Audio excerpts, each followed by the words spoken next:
What's up, you guys? Welcome back to WIDEBODY Nation. There are certain packages, certain options that you can get across manufacturers, across models that are going to not only perform well and look great, but also help you out in the future with resale value. And that is what you'll get if you stick to the end of this video. We're gonna talk performance, we're gonna talk looks, and we're gonna talk resale value of very specific packages that you need to make sure you get on your next vehicle. Now, we're gonna use this 2020 Corvette right here with the Z51 package, the $5,000 Z51 package that, I mean, if you got a Corvette and doesn't have a Z51 package, I'm sorry. Trigger warning, this video is probably gonna make you get a little sad, but keep watching. I mean, that's on you.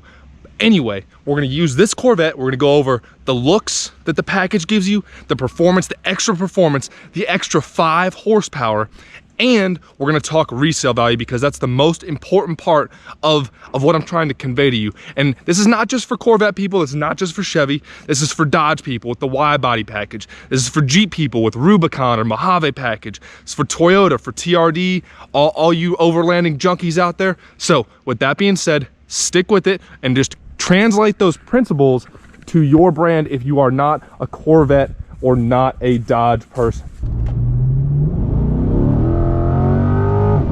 All right, so what is in the Z51 package? Why does it cost $5,000 and why is it so important, like I keep saying? So this is the window sticker for this here 2LT 2020 Corvette Stingray Coupe. It is black on black, and then we got the gold wheels here. I do recommend those. So we got our Z51 performance package. First thing is the performance brakes. Then we go up here because it continues over. We got the performance exhaust, performance suspension, performance rear axle ratio, electronic limited slip differential, the rear spoiler, the high performance tires, the heavy duty cooling system, and that is it for the Z51 package. Now, let's go ahead and talk visual first. How can you tell from far away that it's a Z51? Well, for me, it's pretty easy because I think the non-Z51s look really weak on the front end and on the back end. So on the front end, you get this nice, kind of cheap plastic looking front lip spoiler, or a splitter as some call it. And it's perfect because it allows you to scrape and bomb over curbs, and it looks way better than not being there. Now, some people do criticize it. It is kind of a cheaper looking plastic, but you can easily upgrade that with carbon fiber, and it does protect these jut outs right here, which are a pedestrian safety regulation, from going ahead and getting dinged up by valets or by people who are driving your car. Now, as far as the rear spoiler goes, I think this is the most necessary piece of the Z51 package because the most heavily criticized part of this vehicle, in my opinion, and from what I've seen, is the rear end of this vehicle. The front end is killer with these hood cuts in here. The side profile is amazing, very Lambo-esque, but then the rear is kind of leaving some people wanting more. Now, with this spoiler, in my opinion, it kind of boxes off the rear nicely, makes it look a little bit more muscly, and overall sets it off in an appropriate way. I think this spoiler is appropriate, probably the best way to describe it. Now, if you don't get the Z51 package, imagine it without that rear spoiler. Look how long this body line is right here that would be unbroken, and then it would just go into nothingness back here. It would basically look like the weakest version of a 570S, a McLaren 570S. So in my opinion, you need the Z51 just based off of those two things. Based off of looks, gotta have it.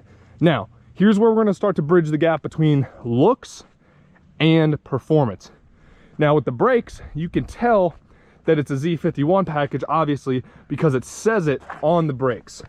The rear brakes are a little easier to see because they're a little smaller.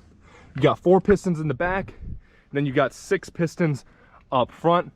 You do not get drilled or slotted rotors, which that's gonna set me off on a little tear on Chevy on these brakes. This car goes from 0 to 60 in about 2.9 seconds. If you're just driving lazy, it'll go about 3.5 seconds to 60. Easily gets up to 100. It's a super fast car. Chevy, like, totally skimped on the brakes. They did not do a good job, so I can't even imagine how unsafe this car feels without Z51 brakes on there, because even with Z51 brakes, you're still like, oh, these brakes are they're street brakes, the rest of it's race car. So with that being said, if you don't have Z51 package on these cars, you are gonna be sketching out if you're trying to brake under any decent driving conditions, if not some high performance driving conditions. Now, enough on my rant. Like I said, they are perfectly smooth rotors, no drilling, no slotting, but these are the Z51 brakes. You get better pads, you get bigger rotors, and I think the calipers are a little bit different. Now, as far as the rest of the Z51 package goes, there's that rear axle ratio, which helps your 0 to 60 time a little bit. So that would be obviously down under there. You're also getting the performance exhaust, which is a big deal. I'll go ahead and give you guys a cold start right now and some revs.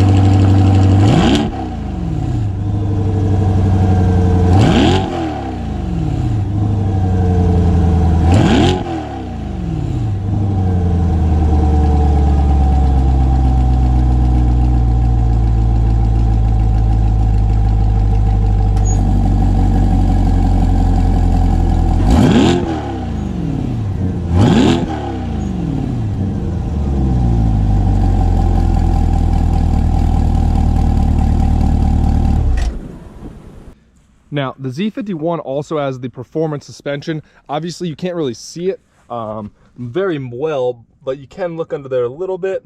Not really, though. Some people say that you should get the MagnaRide. I've driven Corvettes with and without the MagnaRide. This is definitely a little bit stiffer and not adjustable like the MagnaRide is on the fly. You know, you're not changing from touring to sport to track and having the MagnaRide do the adjustment on the fly for you. But I would say overall, you can get away with the Z51 static suspension, not the MagnaRide that adjusts on the fly. Now, the 5 extra horsepower, obviously that's kind of a joke when I was saying that it's super important that you need the 5 extra horsepower, but obviously having 5 extra horsepower and that better rear axle ratio and limited slip differential is super important for getting the maximum amount of performance out of this car.